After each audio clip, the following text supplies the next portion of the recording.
Pela ordem agora, eu passo a palavra ao Losivânio de Lorenzi, também para fazer a sua explanação em nome da sua associação.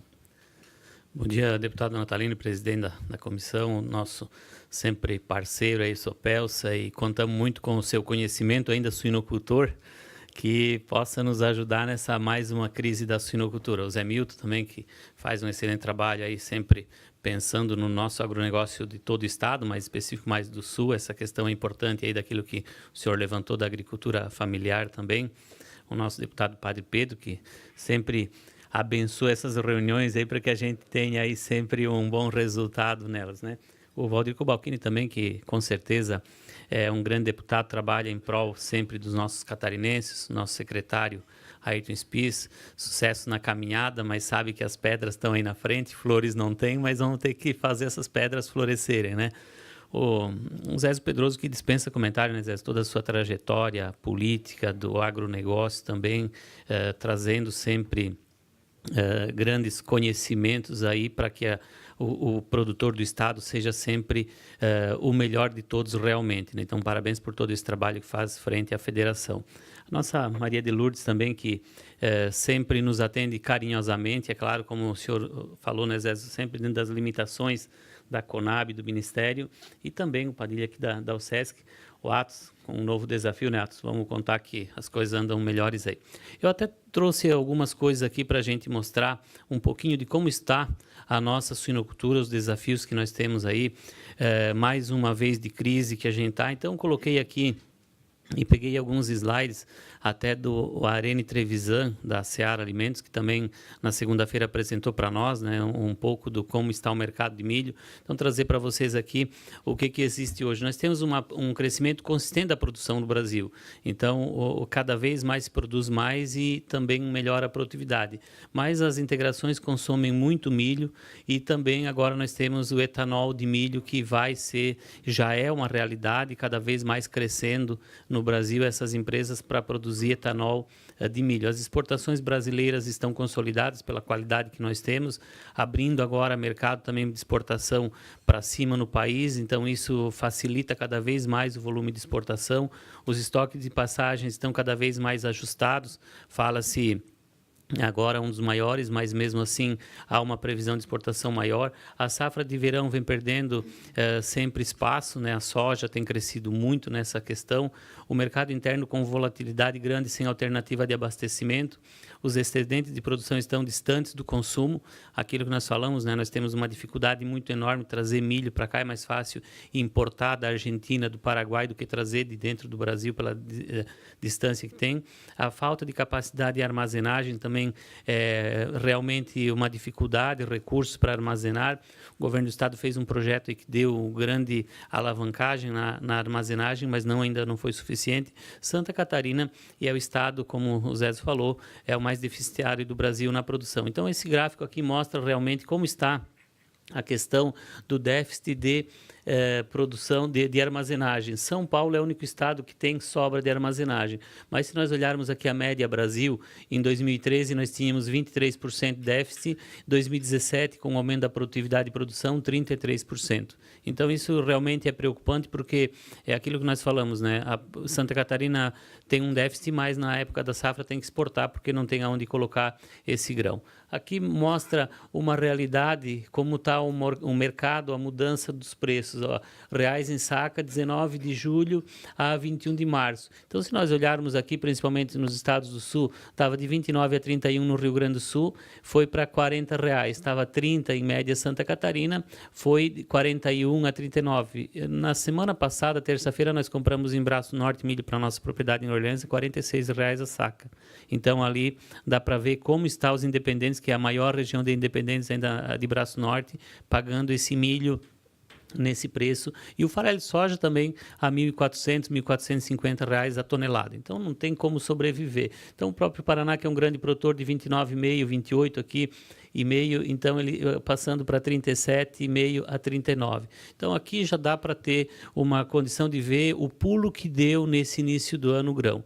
E não é o produtor que está ganhando dinheiro pelo que a gente vê, né? São as trades, o pessoal que compra realmente antecipado. Então essa é a grande preocupação que tem. E aqui, se nós olharmos um resumo, isso aqui são dados da Embrapa, está no site da Embrapa, além da CCS, mas a Embrapa que calcula os custos de produção. Então, se nós olharmos a grande crise de 2012, uma média de 59 centavos em quilo, ou seja, R$ 59,00 por animal na comercialização de prejuízo. 2016, R$ 99,00 de prejuízo por animal. 2017 também, apesar de ter sido um ano mais equilibrado, mas ainda foi com prejuízo. E agora, então, 2018, nós temos aqui um custo de produção de R$ 3,63 no mês de fevereiro e um prejuízo de R$ 65,00 por animal. Mas eu vou mostrar depois que em março, com o aumento do milho, como a gente viu lá, já passa de R$ 100,00 o custo que o produtor tem. E aqui uma nota de um produtor que me autorizou a apresentar. O Irmãos do Vale comprou do Olindo Esprício, do município de Arroio 30, que com certeza o seu Natalino conhece muito bem o pessoal lá, a R$ 2,50. Isso aqui não é fêmea de descarte. Isso aqui é animal de até 120 quilos. Então, vocês vejam a que ponto nós chegamos com um custo de produção que tem. Então, passa, se olhar só de mês de fevereiro, R$ 3,63, o custo passa de R$ 100,00, dá R$ 113,00 de prejuízo por animal comercializado. Então, o desespero no setor, ele é muito grande e ali é que nós precisamos tentar achar uma saída para equalizar isso aqui. Então, aqui eu até dei um print na tela do site da CCS, onde mostra o preço base das indústrias, R$ 2,80 Pamplona e Aurora, R$ 3,00 BRF, R$ 3,10 JBS, mais bonificação de carcaça. Mas isso aqui a gente coloca porque eles dizem para colocar, mas não existe mais bonificação de carcaça, porque o produtor não vende animal terminado. A tipificação de carcaça é o animal terminado. Então, aqui vende leitão e aí não tem isso aqui, mas está colocado aqui. Bolsa de suínos de Santa Catarina, o preço que foi colocado na segunda-feira é R$ 2,80, mas não passa, é R$ 2,45 lá no extremo oeste. O Colombo, que o senhor conhece muito bem, está vendendo a R$ 2,45, o Juarez Escalco por lá, e chega a R$ 2,60 aqui no meio oeste e R$ 2,70 aqui no sul. Então, para ter a dificuldade que se vê, São Paulo R$ 3,41, Minas Gerais nunca teve abaixo de São Paulo o preço, olhem o preço que está, R$ 3,30, Paraná R$ 3,10. E aqui, referência Copérdia, milho R$ 44,40 e soja, farelo de soja R$ 1,49 o quilo, ou seja, R$ 1.490 a tonelada. Então, para ver a desproporção que está entre o produtor de milho que está. Então, nós tínhamos uma média histórica, o Sopelso deve lembrar disso, 1 quilo de suíno comprava 8 quilos de milho. Hoje, 1 quilo de suíno está comprando 3,37 quilos de milho, um déficit de 620 gramas, né, de milho por quilo de suíno. Então, não tem como sustentar uma atividade dessa forma. E por isso que há um desespero muito forte do setor para que essa conta seja um pouco mais equilibrada. E para piorar, eu sei que ainda quando o Sopelso, nosso secretário, a gente teve na Fazenda, e dia 13 de julho de 2016 foi editado um decreto 780, onde cobra 12% para os produtores que comercializam suínos para cooperativas ou CNPJ dentro do Estado, que depois vendem para fora do Estado. E aqui para vocês verem o volume de multas que já veio para nosso conhecimento na CCS, olha o valor, R$ 514 mil, R$ 8 mil, 18. Então aqui tem vários, até coloquei alguns para vocês terem conhecimento que esse decreto precisa ser revogado e depois fazer a lei, conforme foi conversado aqui na última reunião da comissão. Então, só esses produtores aqui, nós temos aí uma dívida de R$ 2.117.498,60. Isso só esses produtores, tem mais de 100 produtores que já entraram em contato conosco porque venderam e agora então tem esse passivo para ser acertado. Eu entendo que vai ser feito, mas a preocupação é que tem um prazo para depois então começar eles terem a defesa, e isso tem que ser feito o quanto antes para que a gente não precise está procurando advogado, cada vez mais está tendo uma dívida, vamos dizer, dentro da propriedade. E aqui eu tenho todas essas notas aqui, para quem quiser, depois eu entrego para o deputado, presidente da comissão aqui, o doutor Natalino, para que a gente possa dar sequência nisso aí. Então, essa é a questão que também tem que ser mexida. E a gente, quais as alternativas para o setor? Buscar apoio para liberar a importação americana de milho exclusivamente para o consumo. Isso, a Associação Brasileira de Proteína Animal fez um ofício em 2017, dia 11/12, encaminhou. Eu tenho depois aí cópia, posso encaminhar para vocês para terem conhecimento, porque o que acontece nessa situação? Há o problema da transgenia, que não é aceita no Brasil. Então, isso teria que fazer análise toda. Então, esse é o problema, mas tem que ser liberado para que a gente possa importar milho para diminuir os custos, não só dos produtores aí, mas também com a relação às indústrias, né? Ter alternativa para suprir o mercado interno em períodos críticos de abastecimento, que cada vez mais nós vamos ter isso. Alternativa de abastecimento em momentos críticos de competitividade, renegociação automática das dívidas, e nós tivemos há 15 dias atrás, na diretoria do Banco do Brasil do Agronegócio em Brasília, onde eles prometeram que até na última sexta-feira passada eles estariam passando como seria essa renegociação das dívidas, e nós colocamos para 5 anos. Por quê?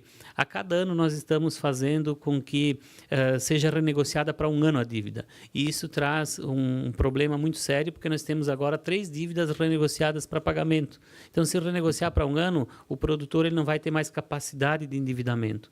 E essa é a grande questão. O produtor não tem mais capital de giro para tocar a propriedade. Então, ele precisa renegociar a dívida e precisa também ter capacidade de endividamento para continuar na propriedade. Então, isso é o que a gente precisa fazer. Ontem ainda conversei com o pessoal do Banco do Brasil em Brasília e disseram que até amanhã deve sair alguma coisa nessa linha. Aumento dos estoques de milho da Conab. A gente vê que aquilo que o Dr. Zezo falou, né, a dificuldade que a gente tem aqui no Estado, e também que seja excluída, Dona Maria de Lourdes. Eu sei que pela vontade da senhora, a senhora dava um canetaço agora, mas não é o caso que consegue, né? Mas é tirar a questão da DAP, né, do cadastro do produtor. Porque nós conseguimos chegar até 27 toneladas para produtor, mas com a DAP não adianta. A grande maioria concentrou a produção na propriedade por uma necessidade de sobrevivência realmente, e agora então ele não consegue ter essa questão de buscar o milho porque ele não tem a DAP. Os demais documentos eu até aceito tudo que está aí, mas a DAP a gente tem que mudar essa questão. E a conclusão do indeferimento, aquilo que eu mostrei antes aí da lei, para que não haja o pagamento das dívidas por parte dos produtores, que é uma dívida indevida, vamos dizer assim, né? Então, essa que é a questão que a gente está trabalhando aí. Então, nessa linha que foi conversada e colocando seus questionamentos, presidente, com relação, existe a crise do milho? Não existe a crise do milho. Segundo a Conab, depois a Dona Maria pode até passar os números aí, mas há o maior estoque, um dos maiores estoques da história. O problema é que o produtor não está querendo vender. E eu vi domingo no Globo Rural também o pessoal segurando, que o pessoal da soja também não vendendo porque acha que vai chegar mais alto. E não existe como produzir proteína animal no preço que está o grão hoje, a proteína vegetal. Nós temos que ter uma equalização. E por que existe a crise? Porque não há uma política reguladora realmente para isso, né? Aquilo que foi comentado aqui de incentivos, e principalmente no nosso estado, estamos aí crescendo a cada dia na produção de leite, e a gente vê realmente muitas lavouras de milho quando passa na época aí que está bom para silagem, cada vez maquinários maiores fazendo silagem, né, Sopelso? Que é bonito de ver, mas esse milho faz falta lá no silo, no paiol, lá para que a gente transforme ele em ração. E eu vejo que a gente tem que mudar também algumas questões. O Padre Pedro, que está mais lá na ponta do oeste, né, é a questão da aduana também, Dionísio Cerqueira. Nós estamos com um problema sério lá naquela aduana. Dizem que tem 4 pessoas lá do Ministério que trabalham lá, que vinha passando 3.000 caminhões por mês, agora passa só 1.000 caminhões por mês, porque o pessoal está desistindo. Caminhões que ficam lá até 30 dias parados lá, porque não conseguem atravessar, por causa de ficam implicando documentação. Então, essa rota do milho, que se está pensando vir por lá, não tem condições. Nós, quanto cooperativa, importamos milho em 2016 do Paraguai, e veio Foz do Iguaçu. Ficou 4 dias o caminhão de média fica parado lá para a documentação. Então, já é um problema. Aí são em torno de R$500, era em 2016 R$500 a diária do caminhão. Agora imagina o custo, não adianta nós comprar um milho mais em conta, mas ter todo esse custo pela ineficiência nossa. Então, a aduana de Dionísio Cerqueira, o próprio Maldaner também se pronunciou lá na reunião em Brasília, aquele dia que ele estava conosco lá, colocando essa situação, que tem que dar o jeito naquela aduana, porque não tem mais condições de trabalhar. Os transportadores estão evitando passar por lá, vêm por outras regiões, andam mais tempo, fazem um caminho mais longo, mas não tem esse problema desse custo de ficar parado lá.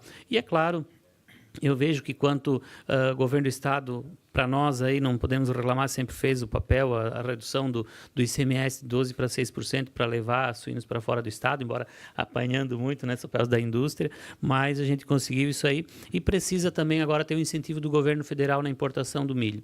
Nós temos 11,75 de PIS e COFINS para importar milho do Paraguai ou, enfim, de outros países. Então, teria que tirar isso. A indústria que faz o abate e que exporta, ela é beneficiada através do drawback. Mas nós, pequenos produtores, cooperativas pequenas que têm condições de importar esse milho, mas não conseguem chegar num custo porque a gente tem que pagar esse 11,75.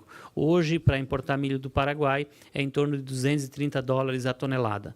Ele época de safra, chega a 160, mas hoje está a 230. Então, inviabiliza também a importação desse milho. Então, tem alternativas, mas nós precisamos cada vez mais que essas atitudes daquilo que é acordado numa reunião, que ela seja colocada em prática logo em seguida. Porque a gente foi dia 13 em Brasília e ainda não conseguiu nada daquilo que está aí. Também temos essa questão do decreto, que também está penalizando, está uma preocupação grande no campo. Eu sei que há o acordo que vai acontecer, mas a pergunta dos produtores é dizer, olha, Giovanni, quando? E se já venceu o prazo para mim entrar com a defesa, o que eu faço? Eu vou ser penalizado? Então, nós precisamos dar resposta mais rápida para o setor no momento que precisa realmente. Porque nenhum produtor quer pedir esmola.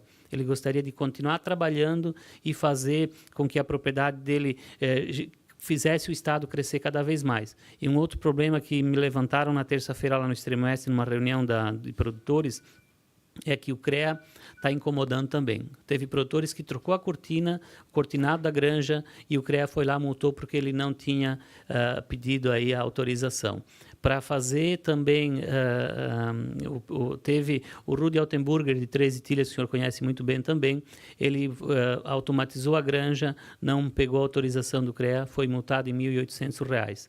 Então, isso não dá para admitir. Sempre tem alguém olhando para o campo, querendo ir lá dizer, o produtor está trabalhando, então eu vou lá incomodar ele e vou pegar um dinheirinho dele. Então, nós precisamos estar mais atentos a isso e fazer com que o produtor tenha condição de trabalhar descansado. É só isso que nós queremos, né, Zé? O produtor não quer se preocupar em estar sempre pagando conta, quer trabalhar direitinho. Se tem alguém que trabalhe, que não é caloteiro, como a gente ouve às vezes por aí, é o produtor rural, principalmente em Santa Catarina, que é a agricultura familiar que predomina e que faz um grande trabalho para o Estado. Então, agradeço o convite e a oportunidade de estar aqui e trazer essas questões para que todo mundo possa refletir e, acima de tudo, dar o encaminhamento para que elas se resolvam. Muito obrigado.